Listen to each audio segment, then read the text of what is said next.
13절부터 18절까지의 말씀은 자신의 잘못으로 인해 범죄에 빠진 경우를 하나님께로부터 시험받았다라고 오해하는 성도들에게 주는 메시지입니다.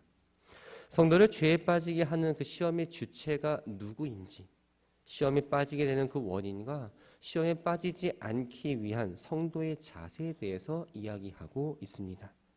13절 말씀을 보면 사람이 시험을 받을 때에 내가 하나님께 시험을 받는다 하지 말라.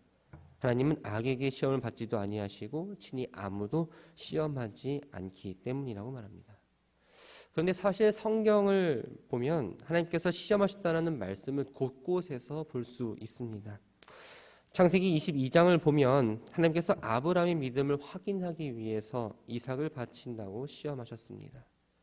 또 사사기 2장과 3장을 보면 이스라엘의 순종을 알아보기 위해서 하나님께서 이스라엘 백성들에게 가나안 족속 가운데 거하게 하셨죠. 이러한 구절들을 하나하나 살펴보면 하나님께서 그 백성의 믿음을 성숙시키기 위한 테스트를 할 뿐이지 죄에 빠지게 하는 유혹으로서의 시험은 아니었습니다. 본문에 나오는 시험은 죄에 빠지게 하는 사단의 유혹을 말합니다. 시험은 마귀가 하고 죄의 본성을 가진 인간 자신에게서 나옵니다. 그럼에도 이 사람들은 종종 자신에게 발생한 이 시험의 책임을 하나님께 돌리고 자신의 책임을 회피하려고 하죠. 야고보는 이러한 행위에 대해서 절대 그런 생각을 지금 갖지 말라라고 권면하고 있는 겁니다. 왜냐 하나님은 악을 모르시고 유혹받을 가능성도 전혀 없으시며 절대 인간이 죄를 짓도록 유혹하지 않는 분이기 때문입니다. 인간이 유혹을 당하여 죄를 짓는 건 전적으로 성도를 멸망케 하는 그 사단의 관계이고 14절에서 말하는 것처럼 각 사람이 시험을 받는 것은 자기 욕심에 끌려 미혹되기 때문이라고 말합니다. 여기서의 각 사람이란 바로 믿는 자들뿐만 아니라 믿지 않는 자들까지 포함하는 모든 사람을 말하는데 모든 사람들의 죄를 유혹받는다고 이야기합니다. 끌려 미혹되다라는 이 표현은 낚시와 사냥에서 물고기가 사냥감을 낚싯바늘이나 혹은 덫을 이용해서 걸리게 하는 것처럼 이 사람으로 하여금 유혹을 걸리도록 하는 모습을 말합니다. 마치 잠언 7장을 보면 매춘부의 꾀에 빠져서 사망의 장소로 끌려가는 어리석은 남자의 모습과 비슷한 거죠. 야고보는 각 사람이 시험에 빠져 멸망하게 되는 건 바로 자신의 욕심 또 어리석음 때문이지 외부의 그 어떤 원인이 아니라고 말하고 있습니다. 이렇게 말을 함으로써 자신의 유혹을 받고 있는 그 죄의 근원이 하나님께 있다고 주장하고 또 자신들의 죄를 합리화하는 사람들에 대해서 태도를 비판하고 있는 겁니다. 15절은 인간 내부에서 나오는 그 악이 어떻게 진행되는지를 잉태와 출산 또한 성장과 죽음이라고 표현하고 있습니다. 욕심이 잉태한 즉 죄를 낳고 죄가 장성한 즉 사망을 낳느니라. 이 잉태한다라는 말은 말 그대로 아이를 가졌다, 임신했다라는 의미입니다. 아이가 엄마 뱃속에서 10달 동안 자라고 때가 되면 세상 밖으로 나오는 것처럼 마음의 욕심이란 씨가 자리 잡고 있다가 이 마음에 점점 사로잡힘을 당하고 구체적으로 행동과 생각으로 나타나는데 그것이 바로 죄라는 거예요. 죄가 장성했다는 건 이러한 죄된 행동이 인간의 마음과 의지를 완전히 장악해서 습관적으로 반복적으로 계속해서 나오는 걸 말합니다. 결국엔 이것이 너무나 많이 나와서 죽음에 이르게 되는데 여기서의 죽음은 바로 하나님과의 영원한 분리를 말합니다. 본문에서 따지고 보면 12절에 나오는 생명의 면류관과 반대가 되는 개념이라 말할 수 있습니다. 야고보는 16절에서 속지 말라고 권면합니다. 과연 무엇에 속지 말라고 말하는 걸까요? 사람이 유혹에 빠질 때 그 원인이 바로 하나님 때문이라고 생각하는 그 잘못된 생각과 자신의 뜻대로 살아가면서 얻게 되는 일시적인 어떤 기쁨과 만족에 대해서 속지 말라고 이야기합니다. 17절과 18절 말씀을 보면 하나님은 결코 나쁜 걸 주시는 분이 아니며 성도에게 모든 좋은 은사와 또한 완전한 선물을 주시는 분이라고 이야기합니다.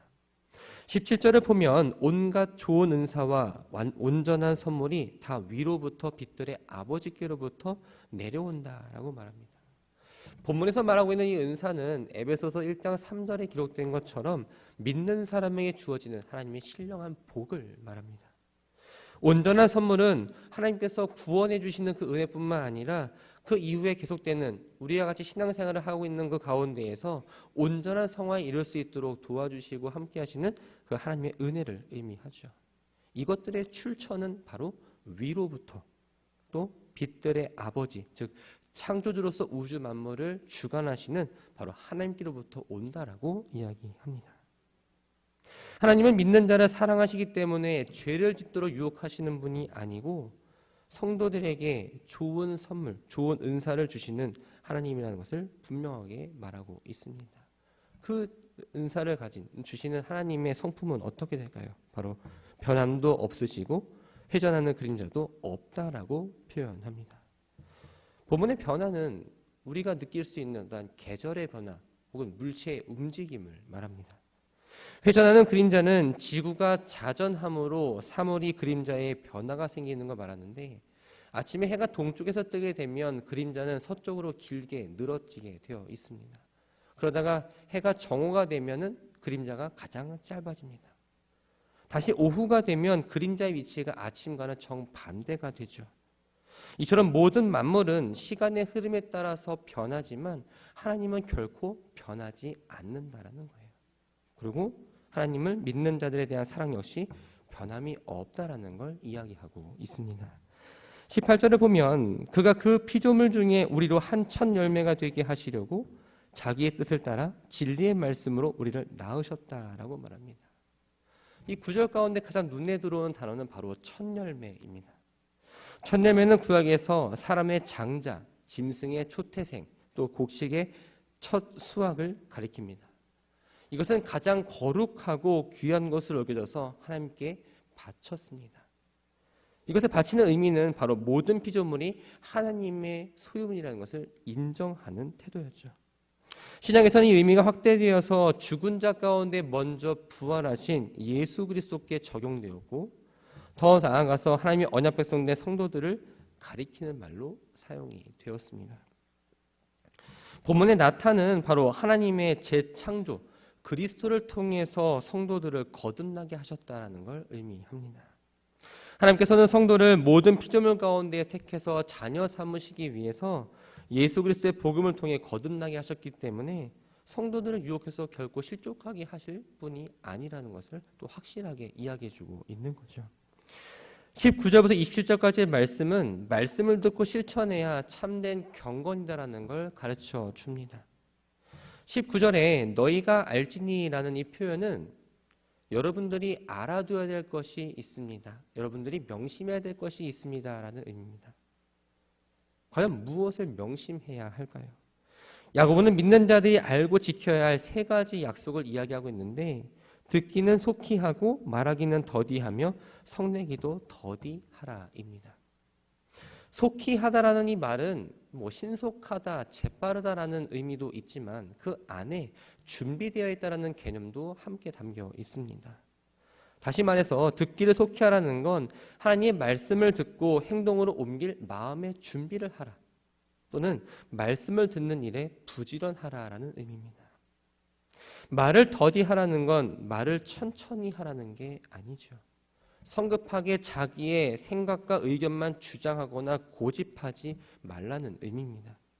계속해서 말을 하거나 자기 주장만 내세우다 보면 논쟁에 빠지기 쉽고 하나님의 말씀이 하시는 게 무엇인지를 온전히 깨달을 수가 없습니다.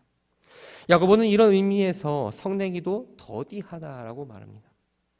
성이란 바로 화, 진노, 증오를 말합니다.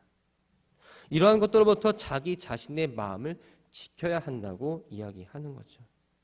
분하고 노여운 감정이 우리들 가운데 자리 잡고 있다면 하나님의 그 귀한 말씀이 선포된다 할지라도 읽는다 할지라도 그것을 마음에 담아둘 수가 없습니다. 또 사람이 성내는 것이 하나님의 의를 이루지 못한다라고 이야기합니다. 화를 낸다는 건 그 사람의 마음이 지금 좀 불안하다라는 거예요. 온전하지 않은 상태인 거죠. 마음을 해칠 뿐만 아니라 판단력이 흔들려서 평정심을 잃어버리고 결국 하나님이 요구하시는 삶을 제대로 살아낼 수가 없습니다. 마음이 황폐해지다 보니까 이 마음 가운데에 사단이 일하기 좋은 환경이 되어버렸고 하나님과 관계를 어긋나게 할 뿐만 아니라 또 이웃과 관계 역시도 어긋날 수밖에 없는 거죠. 21절은 하나님의 의를 이루기 위해서 성도들이 취해야 될 태도에 대해서 이야기합니다. 모든 더러운 것과 넘치는 악을 내버리고 너희 영혼을 능히 구할 바 마음에 심어진 말씀을 온유함으로 받아라. 더러운 것이라는 이 단어의 뜻은 원래 옷에 어떤 묻어있는 더러운 때, 내 몸 가운데에 불결하게 난 상처를 말합니다. 이 본문에서는 바로 도덕적인 죄, 육체의 정욕을 가리키는데 마음 속에 있는 어떠한 더러운 죄들, 또한 겉으로 나는 악한 행동과 같은 옛사람의 모습을 벗어버리고 생명을 구원하는 하나님의 진리의 말씀을 순종하는 마음으로 받아들이고 그 말씀을 겸손히 행하라는 거예요. 22절부터 25절까지의 말씀은 말씀을 실행하는 자세에 대해서 이야기합니다. 22절을 보면 들은 말씀을 실천을 해야지 말씀을 듣는 것으로 만족하기만 한다면 자신을 속이는 자가 된다라고 이야기합니다. 자신을 속인다는 건 자기 논리에 모순이 있는 걸 알지만 자신의 행위를 정당화시켜서 스스로 기만하는 행위를 말합니다. 우리가 말씀을 읽고 또한 말씀을 듣는 가운데에 은혜를 받는 경우가 있습니다. 오늘 은혜 받았어. 그 은혜 받는 그 상태를 경험하고 나서 내 모습이 이전보다 조금 더 나아지고 거룩해졌다라고 그 믿는 것 자체가 스스로를 속이는 거라는 거예요. 말씀을 행하지 않는 사람은 스스로가 어떻게 느끼든 간에 상관없이 이전에 비해서 전혀 변화가 없다라는 겁니다. 진정한 변화를 이루려면 바로 그 들은 말씀을 실천할 때 진정한 변화와 성숙이 이루어진다는 거죠. 23절과 24절은 듣기만 하고 실천하지 않는 사람을 거울로 자신을 생긴 얼굴로 보지만 돌아서면 자기 얼굴을 잊어버리는 사람에 비유합니다. 여기서 본다라는 건 그냥 힐끔 그냥 대충 보는 게 아니라 자세히 관찰해서 보는 걸 말합니다. 사람은 거울을 통해서 자기 얼굴을 주의 있게 보고 혹시 묻은 게 있으면 닦아내고 상처가 있으면 약을 바릅니다. 그런데 발견하고 나서 지우지 않고 돌아서면 거울에 비춰있던 그 내 모습까지도 잊어버릴 때가 있습니다. 더군다나 당시 거울은 지금처럼 유리가 아니라 구리로 만들어졌기 때문에 거울에 비친 그 모습을 선명하게 볼 수도 없습니다. 보고 나서 돌아서면 더더욱 잊어버릴 수밖에 없었던 거죠. 성도에게는 자신의 참모습을 발견하는 또 다른 거울이 있습니다. 바로 하나님의 말씀입니다. 말씀을 통해서 자기의 죄된 모습, 나의 정말 현실적인 모습을 보게 됩니다. 그런데 말씀을 듣는 것으로 만족하는 사람은 말씀을 통해서 자기의 죄가 드러났음에도 불구하고 그 죄를 닦아내지 않습니다. 마치 얼굴에 뭐가 묻었는데 묻었네 지워야지 하고 있다가 잊어버리고 돌아서서 그대로 사는 사람과 다르지 않다라는 거예요. 반면에 말씀을 듣고 행하는 자는 이렇게 말하고 있습니다. 자유롭게 하는 온전한 율법을 들여다보고 있는 자다. 자유롭게 하는 완전한 율법이란 18절에 나오는 진리의 말씀, 21절에 나오는 마음에 심어진 말씀과 같은 의미로 바로 그리스도의 복음을 말합니다. 진리의 말씀인 그 복음을 자신에 비추어 보는 사람은 말씀을 계속해서 들여다보고 확인하고 또한 잊어버리지 않으려고 지켜보려고 노력하는 그 자세 가운데에 하나님으로부터 말할 수 없는 그 만족감과 행복과 기쁨을 누릴 수 있다라는 겁니다. 26절과 27절은 참된 경건은 오직 말씀을 실천하는 것으로 나타내는데 참된 경건과 또한 거짓된 경건이 무엇인지 이야기해주고 있습니다. 26절을 보면 누구든지 스스로 경건하다 생각하며 자기 혀를 재가 물리지 아니하고 자기 마음을 속이면 이 사람의 경건은 헛것이라고 말합니다. 본문에는 경건이라는 단어가 2번 반복되는데 의미가 조금 다릅니다. 앞에 나오는 경건은 종교적이다, 신앙심이 깊다라는 의미고 뒤에 나오는 경건은 기도나 금식과 같은 또한 종교적인 행위를 가리킵니다. 당시 많은 사람들이 종교적인 행위를 하는 것을 통해서 자신이 경건을 실천하고 있다라고 생각했습니다.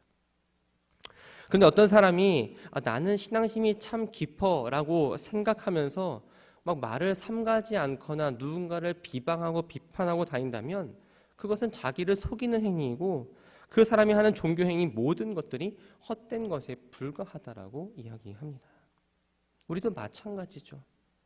예배 시간에 말씀을 선포하는 걸 듣고 또한 개인적으로 말씀을 묵상하는 가운데 있는데 말씀대로 살아내지 못하면서 내가 말씀을 들어 어떤 횟수, 예배에 참석하는 횟수, 헌금과 어떤 봉사의 자리에 나가는 그 횟수만을 가지고 나는 신앙생활을 참 잘하고 있다. 나의 믿음은 건전하고 건강하다.